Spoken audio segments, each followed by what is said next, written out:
একটা দলীয় শাসন, একদলীয় শাসন বাংলাদেশে কায়েম করার চেষ্টা করা হচ্ছে। ইতিহাস ভুলে গেলে হবে না। শেখ মুজিবুর রহমান সাহেবও একদলীয় বাকশাল কায়েম করেছিলেন না, অর্ধ বছরও ক্ষমতায় থাকতে পারেননি এরপরে। সুতরাং একদলীয় শাসনে দেশের মানুষ মেনে নেবে না। সংসদে দাঁড়িয়ে বিরোধী দলকে তুচ্ছ তাচ্ছিল্য করার এই সংস্কৃতি চালু করেছিল আওয়ামী লীগ। সবচেয়ে বেশি গালি দিত বিএনপিকে, সাথে সাথে আমাদেরকেও একটু রাখতো, ছাড় দিত না। এখন বিএনপিও ওই পুরানা আওয়ামী লীগ যা বলতো সেই পুরানা আমলের কথাগুলা এখন তারাও জপা শুরু করেছে। যে কথাগুলা জপতে জপতে আওয়ামী লীগ গিয়ে পড়ছে দিল্লিতে, আপনারা সেই কথাগুলা জপতে জপতে কোথায় গিয়ে পড়বেন? জনগণ এগুলা খায় না, তরুণ যুব সমাজ এগুলা শুনতে চায় না। তরুণ যুব সমাজের বুকের ভাষা বুঝার চেষ্টা করুন, নাইলে ভুল করবেন। প্রিয় নারায়ণগঞ্জবাসী, আপনারা কেমন আছেন? আলহামদুলিল্লাহ রাব্বিল আলামিন, ওয়াসসালাতু ওয়াসসালামু আলা রাসূলিহিল কারীম ওয়া আলা আলিহি ওয়া সাহবিহি ওয়া আহলি বাইতি আজমাইন। মহান রব্বে করিমের দরবারে অযুত অসংখ্য শুকরিয়া আদায় করছি। পবিত্র এই জুমাবারে আল্লাহ তাআলা প্রিয় নারায়ণগঞ্জবাসীর সামনে, আমার সহকর্মীদের সামনে আমাকে এবং আমাদের সহকর্মী নেতৃবৃন্দকে হাজির হওয়ার তৌফিক দিয়েছেন, আলহামদুলিল্লাহ।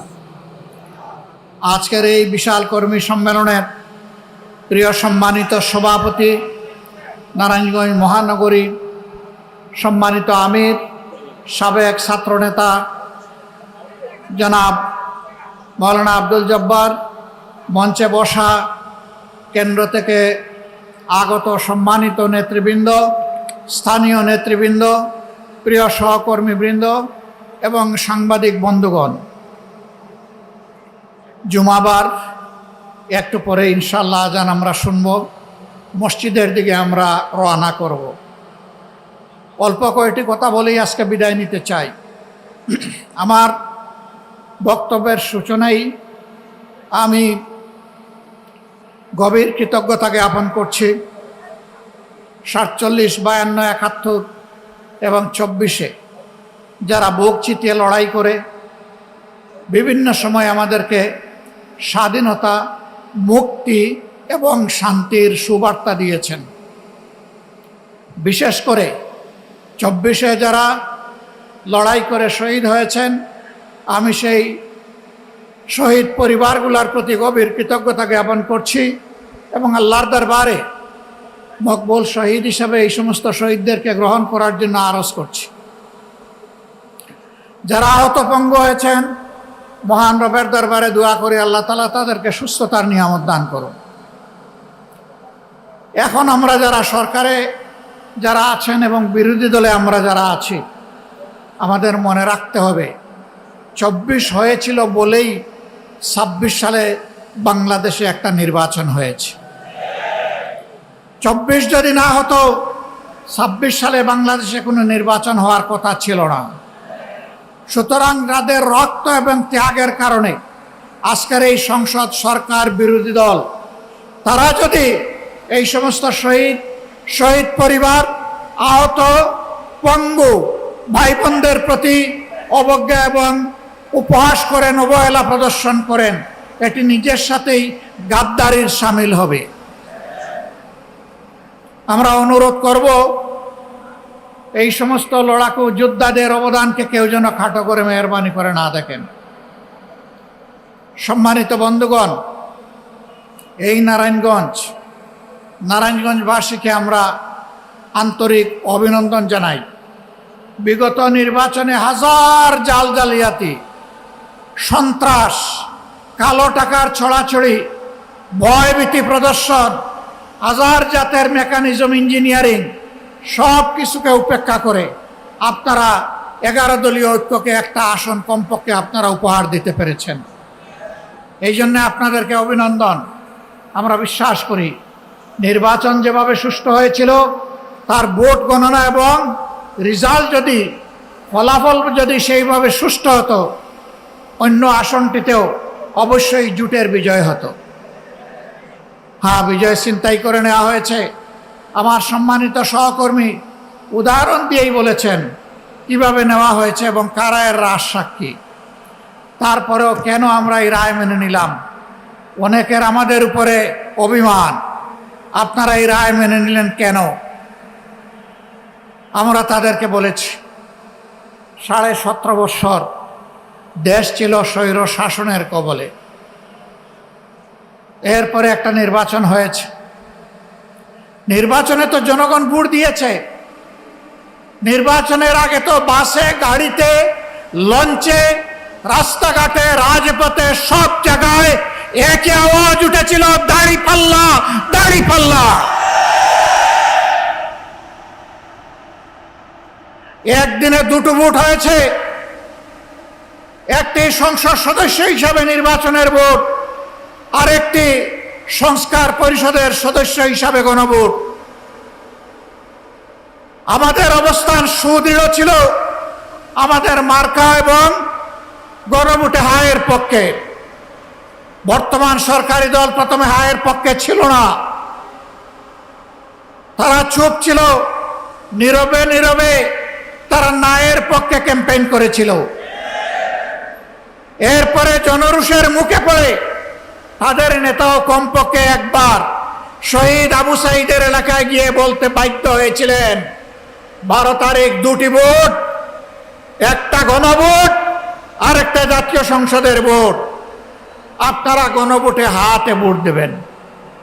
আউয়াল ওয়াস্তে আখের একবারই তিনি বলেছেন, কিন্তু তিনি তো সেই দলটির নেতা। বর্তমানে সংসদে তিনি হচ্ছেন সংসদ নেতা, প্রধানমন্ত্রী, সরকারের প্রধান, বাংলাদেশের প্রধান নির্বাহী। তিনি এই যে বললেন কথাটা, সেই গণভোটে যে 66.8% মানুষ ভোট দিল, 66.8%, তাদের ভোটের মূল্যটা তিনি কি দিলেন? তিনি শপথ নিয়ে এই গণভোটকে অস্বীকার করলেন। তার সহকর্মী যাকে বলা হয় তিনি সর্বমন্ত্রী, সব মন্ত্রণালয়ে তিনি আজানও দেন, একামতও দেন, মাঝে মাঝে তিনি সংসদে ফতোয়াও দেন। তিনি বলেছেন নির্বাচনটা যাতে হয়ে যায় এই জন্য আমরা এগুলা বলেছিলাম। লজ্জা! একটা সংগঠনের শীর্ষ জায়গা থেকে যদি জনগণকে এইভাবে ধোঁকা দেওয়া হয়, তাহলে রাজনীতি এবং রাজনীতিবিদদের প্রতি মানুষের আস্থা থাকবে কেন? মানুষ কেন রাজনীতি এবং রাজনীতিবিদদেরকে বিশ্বাস করবে? আমরা ওই রাজনীতি করি নাই, আমরা ওই রাজনীতি করব না। আমরা সংসদে নোটিশ দিয়ে 68 বিধিতে আলোচনা করেছিলাম, গণভোট যেন হারিয়ে না যায়, গণভোটকে যেন সম্মান দেখানো হয়। আমরা বলেছিলাম যারা জনগণের রায়কে সম্মান করে না তারা কখনো গণতন্ত্রপন্থী হতে পারে না। গণতন্ত্রের দাবি হচ্ছে বেশিরভাগের রায়কে সম্মান করা। যেহেতু বেশিরভাগ জনগণ, প্রায় 70% জনগণ হায়ের পক্ষে ভোট দিয়েছে, অতএব সরকারকে এই রেফারেন্ডামের যে সংস্কার প্রস্তাব সবগুলা বাস্তবায়ন করতে হবে।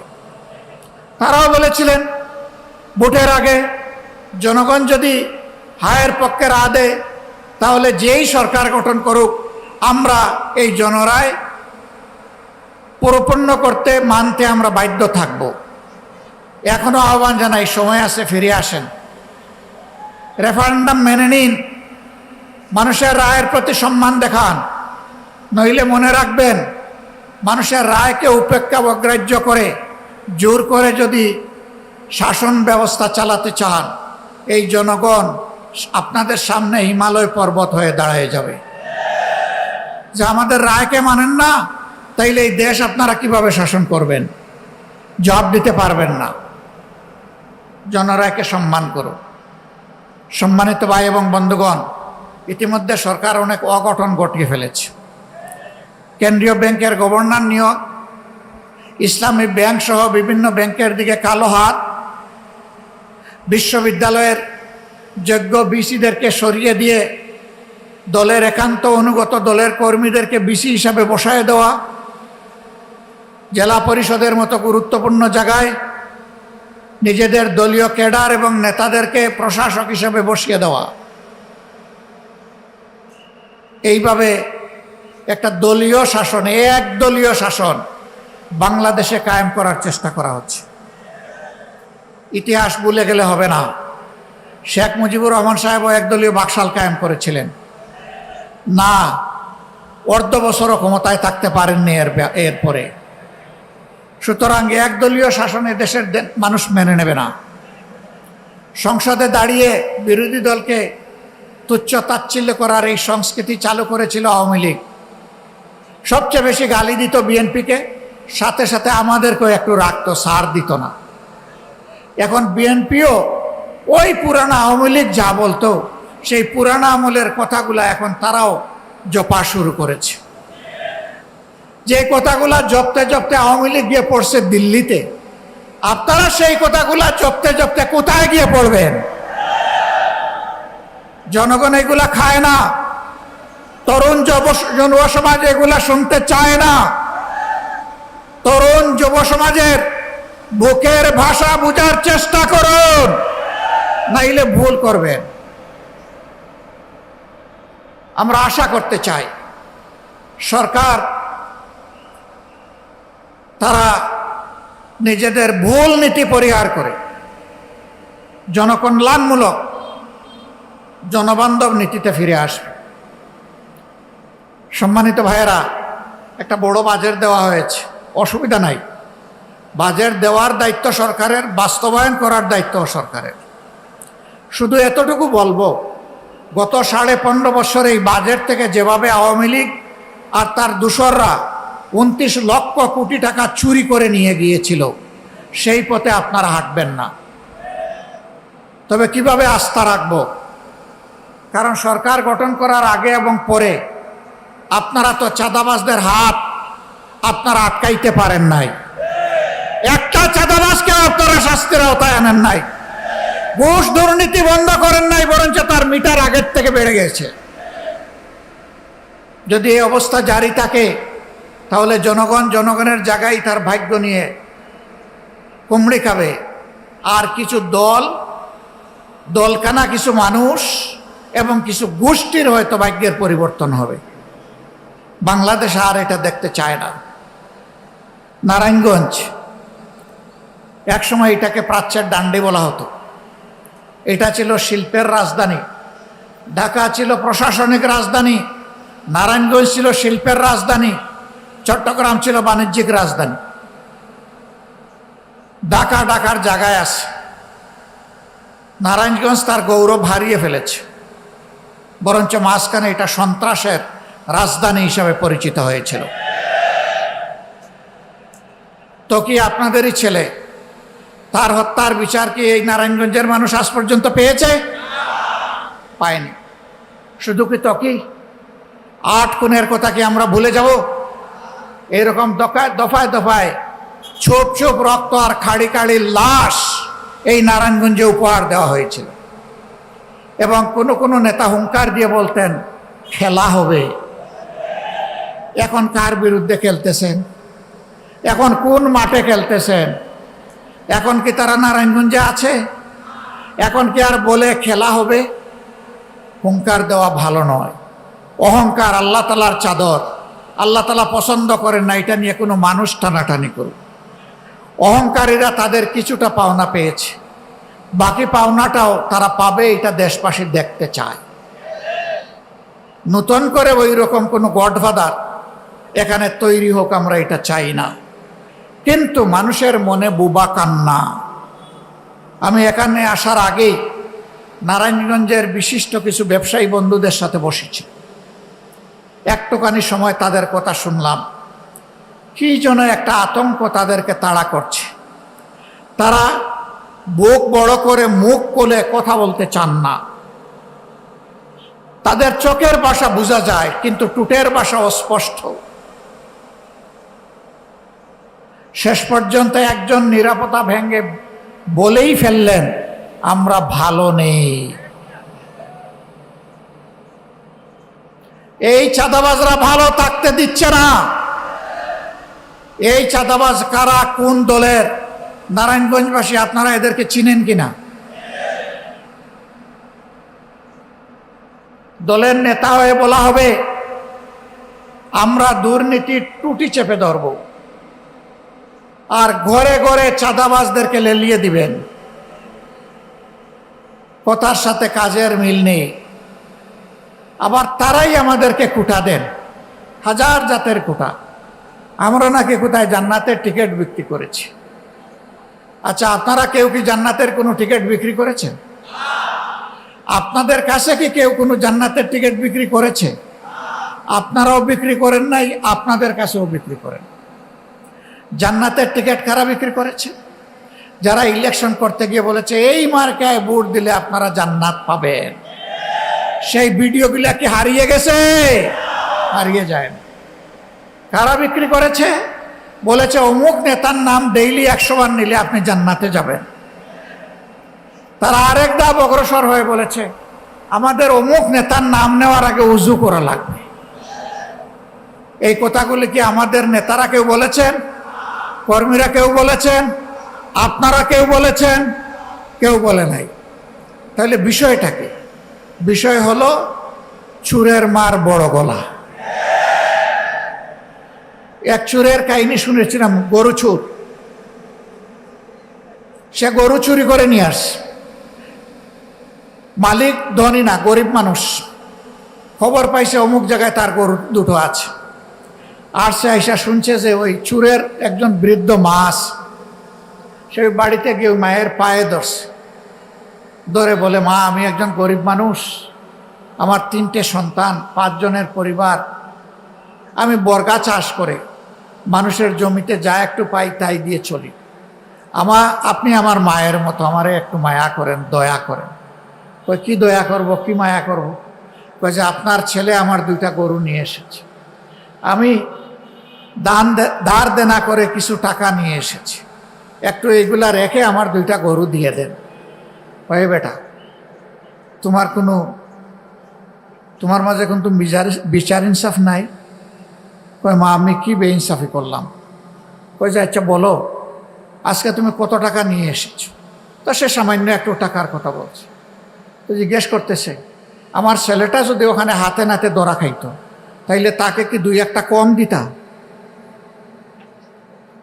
তখন তো লাতি ঘুষি দিতে দিতে মেরেই ফেলতা। সে তো ভাগ্য বলে চলে আসছে, এখন 16 আনা পাওনা দিয়ে তার কাছ থেকে নিতে হবে, 1 টাকাও কম দিলে মানব না। এরই বলে চুরের মার বড় গলা। অন্যের সম্পদের উপর যারা লোলক দৃষ্টি ফেলে এরা চোর, এরা চোরের চাইতে আরো খারাপ। আমরা বলি ভিক্ষা কর, ভিক্ষা যদি তোর কিছু না থাকে। ভিক্ষা করা হারাম নয়, অভাবের তাড়নায় ভিক্ষা করা জায়েজ, কিন্তু চুরি এবং চাঁদাবাজি সর্বাবস্থায় হারাম। মদের উৎপাদনকারী, মদের সংরক্ষণকারী, বিপণনকারী কারা এই সমাজের মানুষ জানে না। আগে যারা ছিল তাদের হাত বদল হয়েছে।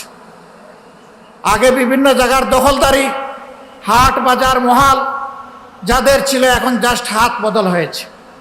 এমনকি আগে যে সমস্ত ব্যাংক ডাকাতরা বাংলাদেশের ব্যাংকগুলো থেকে হাজার হাজার কোটি টাকা লুণ্ঠন করেছে, ওদের ব্যবসাগুলো এখন কেউ না কেউ দেখাশোনা করছে। আমরা কি তাদেরকে চিনি না? জনগণ সময় মতো জবাব দিবে ইনশাআল্লাহ। প্রিয় ভাইয়েরা, আমরা চাই না আমাদের প্রিয় নারায়ণগঞ্জ এই অশান্তি এবং চাঁদাবাজদের কবলে পড়ে থাকুক। আমরা এই নারায়ণগঞ্জকে একটা স্বচ্ছ পরিচ্ছন্ন, একটা মর্যাদাশীল নগরী হিসাবে দেখতে চাই। আপনারা চান কিনা? ড্রেনের পানি দিয়ে অজু হবে? ভালো মানুষ ছাড়া এই নগরী গড়া যাবে?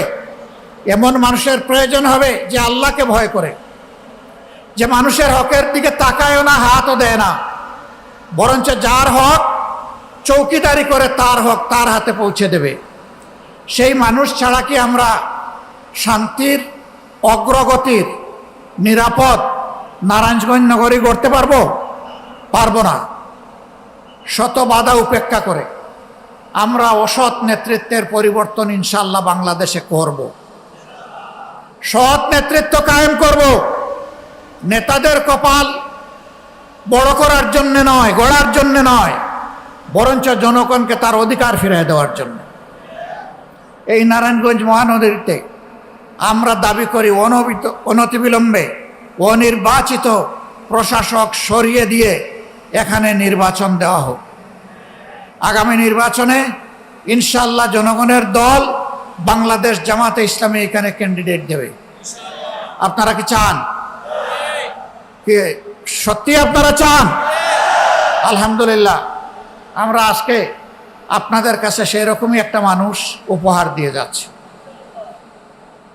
বাংলাদেশ জামাতে ইসলামের কেন্দ্রীয় কর্ম পরিষদ সদস্য, নারায়ণগঞ্জ মহানগরীর আমির, কিশোর জীবন থেকে তিলে তিলে যিনি সৎ চরিত্র ধারণ করেছেন, যার চোখে স্বপ্নে মানুষের কল্যাণ, আমরা সেই আপনাদের প্রিয় মানুষ, প্রিয় জননেতা মৌলানা আব্দুল জব্বারকে এখানে আমাদের পক্ষ থেকে আগামী সিটি কর্পোরেশন নির্বাচনে মেয়র হিসাবে প্রার্থী ঘোষণা করছি।